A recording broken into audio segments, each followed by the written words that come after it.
Welcome to Beekeeping Today Podcast, presented by Bee Culture. Beekeeping Today Podcast is your source for beekeeping news, information, and entertainment. I'm Jeff Ott. And I'm Kim Flatham. Hey, Jeff and Kim. Today's sponsor is Global Patties. They're a family-operated business that manufactures protein supplement patties for honeybees. It's a good time to think about honeybee nutrition. Feeding your hives protein supplement patties will ensure that they produce strong and healthy colonies by increasing brood production and overall honey flow. Now is a great time to consider what type of patty is right for your area and your honeybees. Global offers a variety of standard patties as well as custom patties to meet your needs. No matter where you are, Global is ready to serve you out of their manufacturing plants in Airdrie, Alberta, and in Butte, Montana, or from distribution depots across the continent. Visit them today at www.globalpatties.com. Thanks, Sherry, and thank you, Global Patties. You know, each week we get to talk about how much we appreciate our sponsor support, and we know you'd rather we get right to talking about beekeeping. However, our great sponsors are critical to help making all of this happen. From the transcripts, the hosting fees, the software, the hardware, the microphones, the subscriptions, the recorders, they enable each episode. So with that, thanks to Bee Culture Magazine for continuing their presenting sponsorship of this podcast. Bee Culture has been the magazine for American beekeeping since 1873. Subscribe to Bee Culture today. Hey everybody, thanks for joining us. We're really happy you're here. Before we get started, just a quick reminder to subscribe or follow Beekeeping Today Podcast and give us a 5-star rating. It really does help. Also, we are now adding complete transcripts of each episode on the website after the show notes. Check them out. You can also leave questions and comments online under each show. You can leave a comment, ask a question, reply to a question, ours or listeners. Click on Leave a Comment at the top of the episode's show notes to join the discussion. Have you listened to an episode and thought, that person sounds really interesting, and I'd like to know more about them? Well, now you can. Each episode links to a guest profile. Each profile has a guest photo, bio, contact information, including Instagram and Twitter details if they have them. Check it out. And finally, share the podcast with your beekeeping friends, email them links, or mention it at your next beekeeper meeting. Hey, everybody. Sitting here in the Beekeeping Today podcast studio is my good friend, Kim. Kim, how are you doing? Doing okay, Jeff. I'm beginning to weary of winter, but it's going okay. That is... if there's a beekeeper out there who's not tired of winter, I'd be amazed. And, Yep. And I know we're sitting here upset about that, but, a couple of weeks ago we talked with Etienne, and he's sitting up there in the Yukon, so his winter is going to be a little bit longer than what we're experiencing. So, Etienne, we're thinking of you, buddy. There you go. Hey, Kim, we have some, that's a new year, some things coming up that we're changing. We're going to be starting our sixth year in June. Can you believe that? No, I can't. Yeah. Yeah, it's amazing. I mean, it's fantastic. It's gone by so quickly. But some of the things that we're changing, even before the start of our sixth year, is the opening. And we need participation from our listeners. So let me explain this to you, Kim, and everybody else here. What I want to do is invite our listeners, and I'll provide a script. It's not there yet. Don't look yet, and I'll make an announcement when it is there. But I want to get you thinking, because I tried this with the local Olympia beekeepers meeting this last week. So what we're going to do is going to give a short script along the lines and let clubs and individual beekeepers open our show. It'll be a quick opening. And so, Kim, if I was going to do one for the show, it would be something along the lines of, hey, everybody, this is Jeff Ott, and when I'm not working my bees, I like to listen to Beekeeping Today Podcast. Or something along those lines. A club might want to say, from the South Shore of the Puget Sound, welcome to, and have the group say, Beekeeping Today Podcast. So it'd be a way for our listeners to hear themselves on our podcast and promote themselves and or promote their clubs. What do you think, Kim? I think it's a good idea, and I can see why people would enjoy doing it. Are you going to put? Say we got a show coming up, and you've got a club that wants to do it. Somehow they're going to record their their message and get it to you. Is a contact for that club going to be made available on the webpage? So if I didn't know there was a club in wherever Ohio, I could get in touch with them? Yes. So the idea would be to give them an opportunity to send in a photo and some club details or their details, and we'll include it in the show notes. So we in the beginning of the show notes, we say, introducing the show today is the Phoenix Beekeepers Association. Introducing the show today is Sally, beekeeper of Tennessee. So something along those lines, and it's just kind of a great opportunity, along with a picture, a great opportunity to interact with our listeners. Yeah, and for clubs to be able to interact with other clubs. That's right. For beekeepers to find a new club or a different club. Good idea. Yeah, and the one thing that you pointed out, yes, with the availability of voice memos on cell phones, on an iPhone or whatever else, it's an easy thing to do. Record, do a couple takes, and make sure that there's a good one that we can use, and we'll run them. We'll go through them and run them, and stand by for more information, and I'll provide that and some script and some other details, and it'll be a couple weeks, but that's where we're heading. Start thinking about it. So if I'm interested in doing this, Jeff, I should probably go to the Beekeeping Today webpage, and you'll have info there in a while. Yes, Kim. What I'll do is I'll just do a short entry on our blog page about contributing to Beekeeping Today podcast at the opening. And in that little blog, I'll have one or two scripts, one for a group and one for an individual beekeeper. So, Kim, what have you been working on? Unless you've been living under a rock someplace, you're probably, everybody listening to this is keenly aware of all of the controversy going on about climate change. And what I started noticing very quickly was that there's kind of 2 or 3 sides to this discussion. And when you take those 2 or 3 sides and you apply them to what's it going to be for bees, beekeepers, and beekeeping, suddenly you've got a lot of information that some of it doesn't make any sense at all. Some of it might be right, and some of it makes a lot of sense. And what I'm trying to do is to take a look at all of these arguments, all of these fact-filled articles, and kind of distill out what's the best information for a beekeeper that's going to affect hives, honey production, all of the things that we have to do all year long outside. Well, one of the things that I'll bring up here is we just had, and coming up soon on our show, is the people from Seeds for Bees on Project Apis M. And what they're looking at is, what they're hoping to find out is that if almond growers put forage between the rows of their almond trees, that forage is going to be taking carbon out of the atmosphere and locking it up in their soil. And almond growers may be able to take advantage of that and selling carbon back to the people that need it, and they can get paid. So they can get double duty. They're feeding bees. They're getting credit for the carbon. That's the kind of thing I'm going to be looking at. It's a story not told. Excellent. And where will our listeners be able to find that? It'll be on the blog on the webpage. Oh, fantastic. And it'll be numbered and in order, and I say this carefully, there'll be some sort of order to them, but I'm going to be jumping all over the place on terms of the topics I'm looking at, because things are breaking this week that weren't known last week.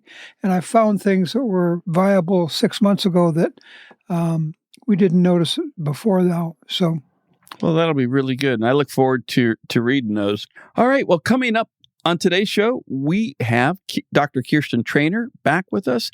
Kirsten's been busy getting her courses organized, getting her students in line, buying houses. She's just moved lock, stock, and barrel over to Germany. And as anyone can imagine, that's quite the undertaking. So it'll be fun to get caught up with Kirsten and hear what she's doing. Yeah, I was kind of surprised when, because she's been busy for quite a while. It hasn't been here very much, but it sounds like she's going to be back on some sort of regular basis. We're that's what we're working towards. Yeah. Okay, good. Yeah. So let's hear from Kirsten. But first, a quick word from our great friends at Strong Microbials. Hey, beekeepers! Many times during the year, honeybees encounter scarcity of floral sources. As good beekeepers, we feed our bees artificial diets of protein and carbohydrates to keep them going during those stressful times. What is missing, though, are key components: the good microbes necessary for a bee to digest the food and convert it into metabolic energy. Only Super DFM Honeybee by Strong Microbials can provide the necessary microbes to optimally convert the artificial diet into energy necessary for improving longevity, reproduction, immunity, and much more. Super DFM Honeybee is an all-natural probiotic supplement for your honeybees. Find it at strongmicrobials.com or at fine bee supply stores everywhere. And while you're at the Strong Microbial site, make sure you click on and subscribe to The Hive, the regular newsletter full of interesting beekeeping facts and product updates. Hey, everybody, welcome back. Sitting across the virtual Zoom table right now, I want to welcome back to the show our good friend, Dr. Kirsten Traynor. Kirsten, welcome back to Beekeeping Today Podcast. Thank you so much for having me on the show. Sorry I ducked under for a little bit. Yeah. Good to have you back again, Kirsten. It's good being back. Life's been a little bit busy, but very exciting and filled with bees. Let's get into that. Where in the world are you, Kirsten? That is a very good question. I am currently at the State Institute for Bee Research at the University of Hohenheim. It's just outside of Stuttgart, Germany, and I'm director of the institute there. So I started in May 2022. I took over for Peter Rosenkranz, who's quite well known for his Varroa research, and we're continuing that line of research at the institute. We have a team of about 10 permanent employees, and then when you count all the students rotating in and out, we're about 25 to 30 as a total group. Wow, and you're in charge of all of that. I am. So it's been a big learning curve, but I'm having a blast, and every day is different. Wow. Sounds exciting. I'm happy to watch. I'm glad I'm not in the middle of that. Yeah, we run about 200 colonies. The majority of them are, of course, used for experimental research. We're hiring at the moment because our long-term master beekeeper is retiring. And so that's a true German master beekeeper with an official letter in the trade, so that we will be replacing in December of this year. So what's the biggest difference that you could point out between German beekeepers and North American beekeepers? I would say there are way more arguments about what is the correct hive style to use in Germany because there are just so many of them. Whereas in the States, we argue about 8-frame and 10-frame or mediums versus deep. Here, there are at least 50 different hive styles. And so, yeah, it gets very, very complicated very quickly.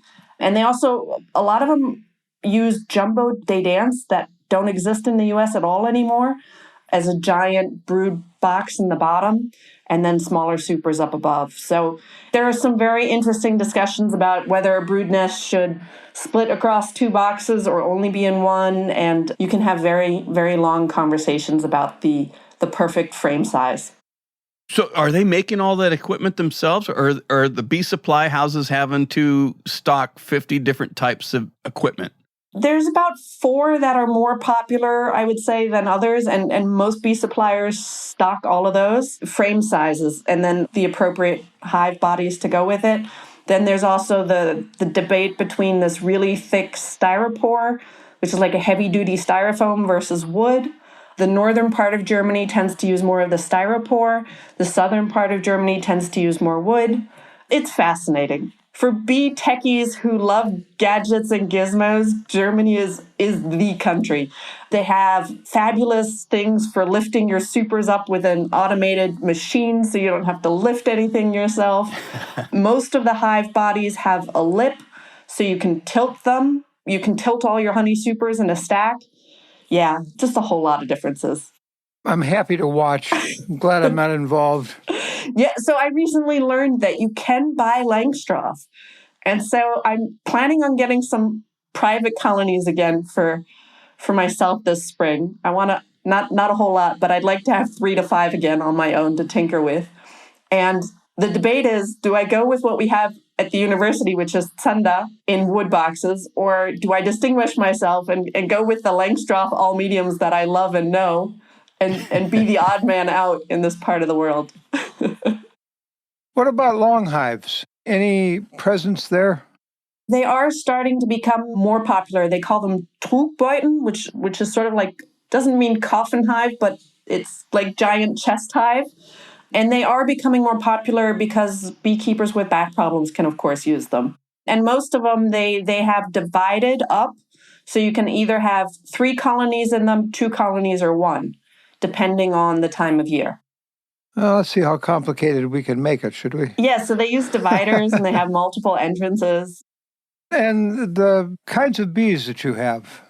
So the majority of German beekeepers, for a large part, especially amongst the hobbyists, they tend to have carniolans. And they have a long tradition of breeding very, very gentle, very easy to work, lovely carniolan stock. The commercial beekeepers, for a large part, tend to prefer buckfast, although you have commercial beekeepers that also run carnies. There's a little bit of a resurgence in Apis mellifera, the black bee, with some diehard breeders trying to bring it back, and they have mating stations here that are legally sanctioned areas, so no other stock is allowed to be within a certain circumference of it, so they can do open mating and get a almost guaranteed cross depending on where the mating station is. So they have land mating stations and they have island mating stations. And then there's a lot of breeding efforts also for Varroa tolerance or resistance. Of course, that was the next question, is how is Varroa there? Is it, you use this term carefully, is it as bad there as it is here? I would say, in general, it's still the number one problem for beekeepers, but winter losses in Germany tend to be lower than winter losses in the U.S. due to Varroa. The state I'm in tends to have one of the highest beekeeping densities, and so you have a problem with reinvasion that's become difficult to handle. So even if you've done everything correctly, you can end up with a spike in Varroa levels if other individuals in the area have not, and their colonies collapse, and there's no nectar source, and then your bees rob out other collapsing colonies and bring back mites. They almost only, for the most part, beekeepers here use organic Varroicide, so there's a focus on oxalic and formic. The problem is the way formic is used. They use dispensers, so it's a 60% formic acid solution in a dispenser, and the legal right to do that is going to fall away in 2027 unless enough data is provided and they do the official step through the government to get it approved as medicine. So in the past, there was a general ability to use formic acid using a dispenser, but now with the EU animal health law, they have to adapt to that. And so that general ability to use it is going to fall away in 2027. So we're actually, as an institute, helping to coordinate with the other bee institutes to collect enough data, because we need to have at least a 90% efficacy for the formic acid to work using these dispensers for somebody to make the effort and get it approved legally for the future. So what is a dispenser? I'm sorry, I'm having a hard time visualizing that. Yeah, so there's 2 types. There's the Nassenheide Professional, and then there's the Liebig dispenser. It's basically a bottle into which you fill formic acid, and then it dribbles onto a platform and has continuous evaporation within the colony that, due to the size of the wick, it is dispensed at different concentrations depending on outside conditions and colony size. It's a plastic setup, in effect, that allows you to dose out your formic acid. The goal is to get 25 ml to evaporate per day. And using these dispensers, you have much higher control over it. Formic Pro has also just come out on the market here in Germany, but that is just starting. And so in the past, people have used the 60% formic acid solution using these dispensers very effectively. Because I know the temperature is such an important factor in formic acid evaporation and everything. So how do they monitor? Is it an external device where they can monitor the application, or is it? No, they pretty much see what the weather forecast is going to be for the next 10 days. It needs to be above 20 degrees Celsius and below 30 degrees Celsius for it to be effective. And then they dose the hive based on the size of the colony. They check it every few days to see if it's evaporating off based on how much is left in the bottle.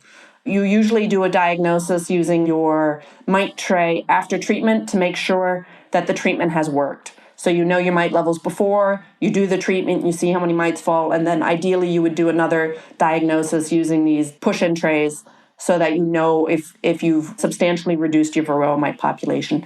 And so usually you treat for 10 days, then there's a pause where you will often feed the colony some of its winter food, and then you treat it again. So usually you have to do 2 10-day treatments back to back with a break in between. Sounds like here there's some level of guess and hope. Yeah, and so it's very weather dependent, and the summers have become a lot hotter, and so sometimes it's too hot in August to do an effective treatment, so then you're pushing it out. And then our Septembers this year were extremely cold, and then October was hot again. So it's not the easiest. You have to have, I would say, to do it well, you probably have to have 2 to 3 years beekeeping experience.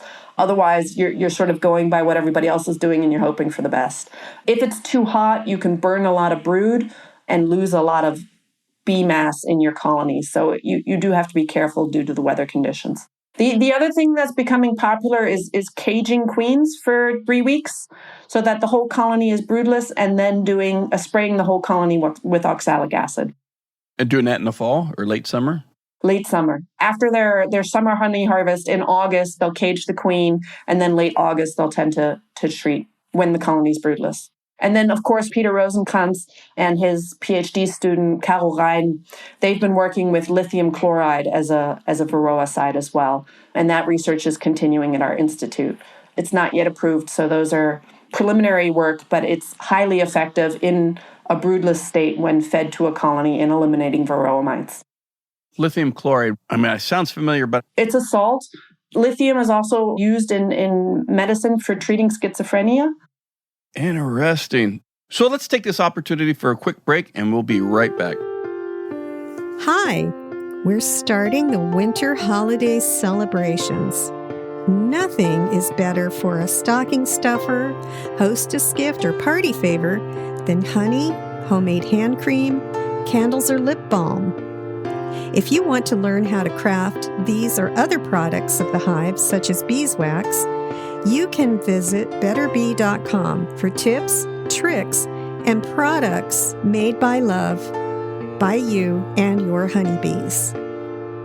So from all of us at Better Bee, we wish you wonderful winter holidays and terrific celebrations. Well, the Varroa are definitely keeping you busy, and look forward to hearing more about the research you and your team are doing. Folks may know you from the 2 Million Blossoms publication and podcast. Can you give us an update on those two? Yes. So I unfortunately had to stop publishing the magazine 2 Million Blossoms. Juggling full-time production and a full-time job as head of an institute got to be a little too much. The podcast does continue. It took a little bit of a hiatus as I was getting used to the new job, but we're ready to get going again. And so that will be back up and running. If you have any ideas for speakers you'd love to have on the show, let me know. Drop me a name, and I will be sure to interview them. So yes, we'll be popping those episodes back out about once a month. Well, that's fantastic. And we look forward to hearing those. And you're being quite modest because not only were you starting a new job, you moved from Tucson or Phoenix area over to Germany. It wasn't like down the street starting a new job on the next block. No, I moved during the pandemic from Arizona, although at the time I was actually in Connecticut because I couldn't get back to Arizona due to the pandemic, to Germany while all stores were in lockdown. So I moved with 2 suitcases and no furniture stores were open. Made for an amazing and very interesting time. I had to buy all my initial furniture via eBay advertisements because, after 2 months, they finally opened up a department store, but you had to book an appointment, and I booked an appointment so I could finally look at linens instead of buying stuff online. Oh my gosh. And your cat was in Arizona? My cat had been in Arizona, and then he's been living with my parents in Connecticut. So, but I will be moving in May And then the goal is to bring Galveston over to Germany. So he's going to have to learn German.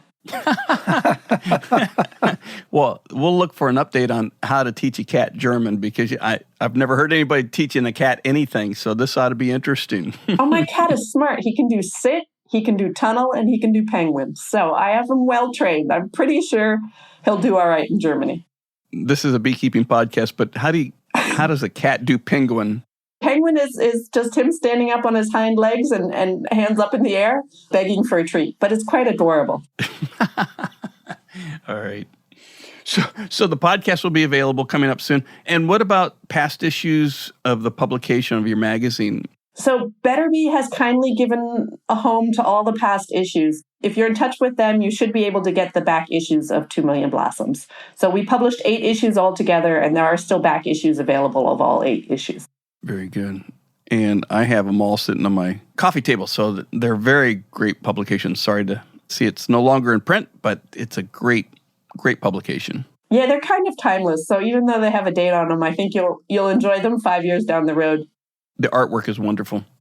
Thank you. Speaking of artwork and publications, you've also been busy, besides moving and starting a new job, on other efforts. What are you doing? This is true. So I am very, very lucky, and I have in February a children's book coming out. It's being published by the Gerstenberg Verlag, who did The Hungry Caterpillar. They are the oldest German children's book publisher in Germany.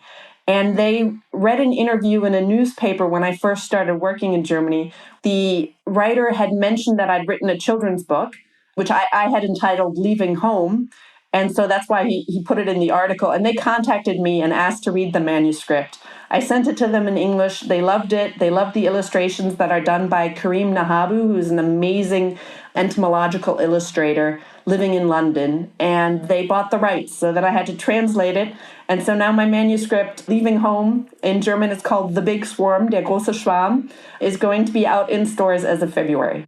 So it's creative nonfiction. So it's told in the style of fiction, but it's all scientifically accurate.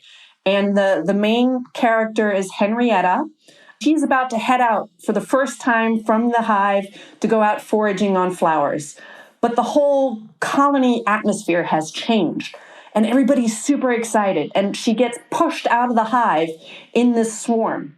And now the swarm is hanging out on a tree limb, and they have to find a new home. And so the story is about how she is functioning as a scout bee, searching for the perfect place to go. I sent this manuscript while it was a work in progress to Tom Seeley. He loved it. He gave me some really nice feedback on it. And so, yes, Henrietta will be taking off of bookshelves in February in Germany.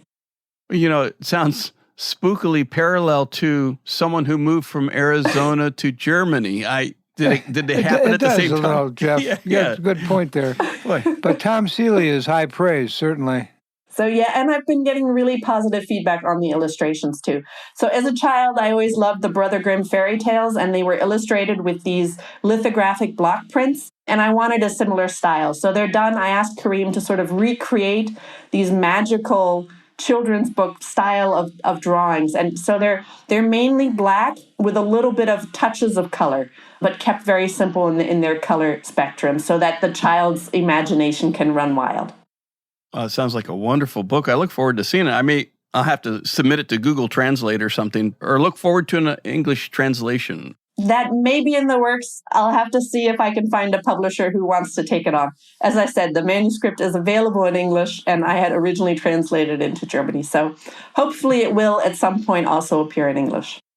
If you're a book publisher and you're looking for a ready-to-go children's book, complete with artwork, contact Kirsten. That would be ideal. Be ideal. It's wonderful to get caught up with you. Is there anything that you're doing that we haven't asked you about? I mean, you've been so busy. I have been pretty busy. So actually, we have some really cool experimental work going on at the Institute. 2 of our students, one's a PhD student, one's a master student. So Manuel Treda and Michael Glück. They've been doing some fascinating work looking at this question of competition between honeybees and native bees. And they set up a really, really smart experiment not too far away from our institute on 4 meadow-rich fields where they would artificially increased the density of honeybee colonies and then looked at the foraging behavior of native pollinators on those same fields. And we found some really interesting results where when you have honeybees in the area, you do find that wild pollinators will visit the flowers about 25% less. However, that reduction only happens on flowers that honeybees are visiting. So it actually allows us to make different decisions. If we want to promote native pollinators, we basically need to focus on the plants that are truly attractive to native pollinators that honeybees tend to ignore. If honeybees tend to visit that type of flower, their activity when you increase the density may be having a negative impact on the foraging of wild pollinators. However, we also looked at osmia reproduction, and we didn't see any impact on reproduction. So it may just be changing their foraging behavior and not their reproductive possibilities.